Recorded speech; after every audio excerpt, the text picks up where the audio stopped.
ప్రపంచవ్యాప్తంగా తెలుగు సినిమా అనగానే కొంతమంది మాత్రమే గుర్తొస్తారు. కానీ టీవీ అనగానే మాత్రం చాలా తక్కువ మంది గుర్తొస్తారు. ఆ గుర్తొచ్చే వాళ్ళలో మొదటి వరుసలో ఉండే వ్యక్తి ఇప్పుడు నా ముందున్నారు. చాలా ఫేమస్. ఎంత ఫేమస్ అంటే ఒక సినిమా స్టార్‌కి ఉండే ఇమేజ్ టీవీ స్టార్స్‌కి ఉంటే ఎలా ఉంటదో అదంతా కూడా చూసిన వ్యక్తి. Multi talented personality. సినిమాలకి రైటింగ్ చేస్తాడు. యూట్యూబ్‌లో ఫుల్ ఫేమస్‌గా ఉంటాడు. సోషల్ మీడియాలో ఫుల్ యాక్టివ్‌గా ఉంటాడు. 24 గంటలు టీవీ సీరీస్‌లో హీరోగా ఉంటాడు. ఇంత మల్టీ టాలెంటెడ్ పర్సనాలిటీ ఎవరనుకుంటున్నారా? అదేనండి మన నిరుపమ్ గారు. నిరుపమ్ అంటే అందరికీ అర్థం కాకపోవచ్చు. డాక్టర్ బాబు అంటే టక్కని పట్టేస్తారు. హాయ్ నిరుపమ్ గారు. హాయ్ శివ్ గారు. కంగ్రాచులేషన్స్ ఫర్ యువర్ జర్నీ అండి.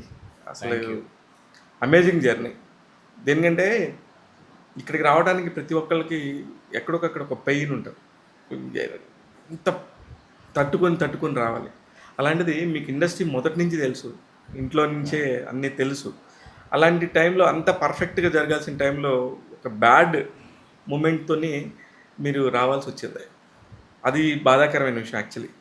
కానీ అన్నీ తట్టుకొని ఇమ్మీడియట్గా అలా వచ్చిన మొదటి దానిలోనే అద్భుతమైన పేరు సంపాదించడం అనేది చాలా తక్కువ మంది జరుగుతుంది. కుదిరింది, మీకు కుదిరింది. అవును, ఒక్కసారి గుర్తు చేసుకుందాం. ఇండస్ట్రీ జర్నీ అంటేనే స్ట్రగుల్, ఫుల్ ఆఫ్ స్ట్రగుల్. ఆ స్ట్రగుల్ ఉంటుందనే నన్ను ఇంట్లో ముందు అసలు వద్దనే అన్నారు. ఎప్పుడు నుంచి చిన్నప్పటి నుంచి కూడా ఎంకరేజ్ చేసేవాళ్ళు కాదు.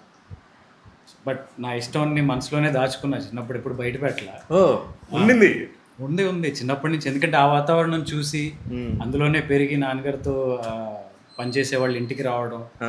ఇప్పుడున్న డైరెక్టర్స్ చాలామంది అప్పట్లోనే అసిస్టెంట్లుగా ఇంటికి రావడం. కాశీ విశ్వనాథ్ గారు ఆయన నాన్నగారితో చేశారు. ఆయన మంచి డైరెక్టర్, టర్న్ టు యాక్టర్. అవును, టర్న్ టు యాక్టర్. సో వాళ్ళందరినీ చిన్నప్పటి నుంచి చూశాను అనమాట. పర్చూరి బ్రదర్స్ అలా చూసి ఆ వాతావరణం మైండ్లో ఎక్కేయటం ఇదంతా ఉంది. బట్ ఇంట్లో ఇష్టం లేదు కాబట్టి నేను ఎప్పుడు బయట పెట్టాల. ఓకే, వాళ్ళకి ఇష్టం లేదని మీకు ఎలా తెలుసు? మీరు ఎలా ఫీల్ అయ్యారు? అంటే నాన్నగారు ఆయన్ని కొంతమంది అడిగారు, మీ వాడిని చేయొచ్చు కదా. తరుణ్తో ఒక మూవీ చేశారు, బుజ్జిగడ్డి బాబాయ్. సో మీ వాడే ఉన్నాడు కదా, పెట్టైపోయారు అది ఇది అని అన్నప్పుడు నా ముందు అంటే అన్నారు, ఆడి ముందు అనకండి అని ఆ సౌండ్ నా దగ్గర రానిచ్చేవాళ్ళు. ఓకే, ఫస్ట్ నుంచి కూడా అది ఎంకరేజ్ చేయాల. కానీ మాకు బాగా నా దగ్గర ఒక 5 రూపాయలు ఉంటే ఇంకొక రూపాయి వేసుకొని ఎవరిని ఇస్తే బాగుండు. స్వాతి వీళ్ళు ఒక బుక్ కొనుక్కొని అందులో ఖచ్చితంగా ఓంకారంది చదివాను. అంటే ఆ ఫిలాసఫీ ఇష్టం నాకు. ఆయన ఒక పేపర్కి వచ్చేసరికి అందరూ కూడా రకరకాలుగా చదువుతారు, కానీ సంపాదకీయం చదవాలి, ఎడిటోరియల్.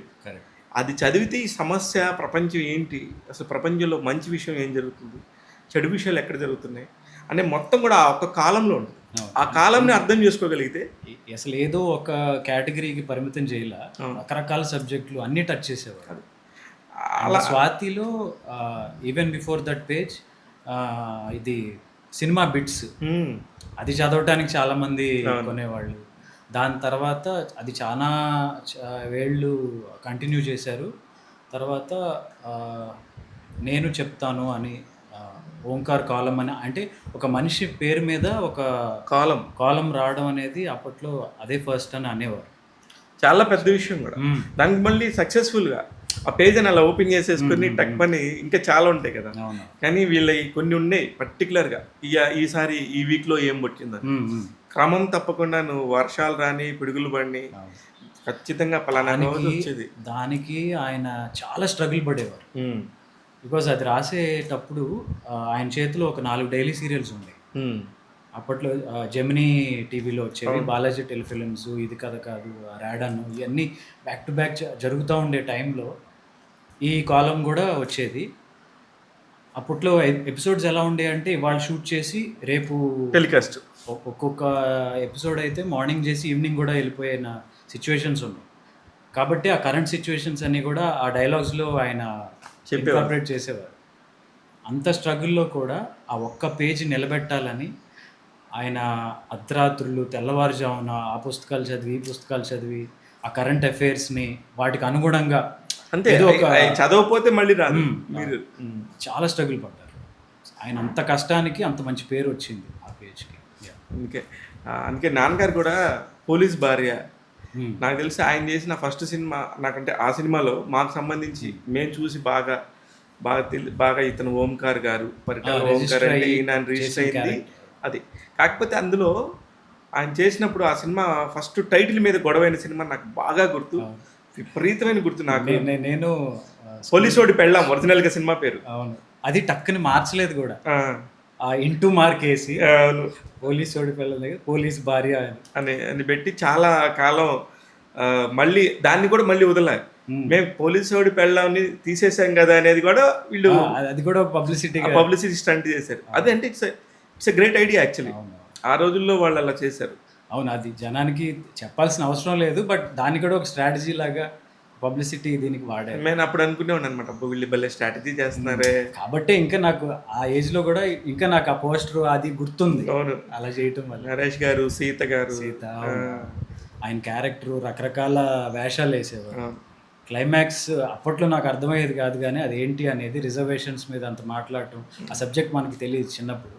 బట్ తర్వాత ఒక ఏజ్ వచ్చిన తర్వాత ఓకే, రిజర్వేషన్స్ అనేవి ఎంత ఇంపాక్ట్ చూపిస్తాయి ఇప్పుడున్న సొసైటీకి. ప్రతి దగ్గర కూడా మనం మన అని కాకుండా కనుక సమాజం గురించి ఆలోచిస్తే రిజర్వేషన్స్కి ఉండే ఇంపార్టెన్స్ నెక్స్ట్ లెవెల్. దానివల్ల ఎన్ని రకాల ప్రాబ్లమ్స్ ఉన్నాయి, ఎవరెవరికి మంచి జరుగుతుంది అనే దాని మీద చెప్పడం అనేది పెద్ద విషయం, చాలా పెద్ద అటెంప్ట్ అది ఇప్పటికీ చాలా మంది మాట్లాడతారు.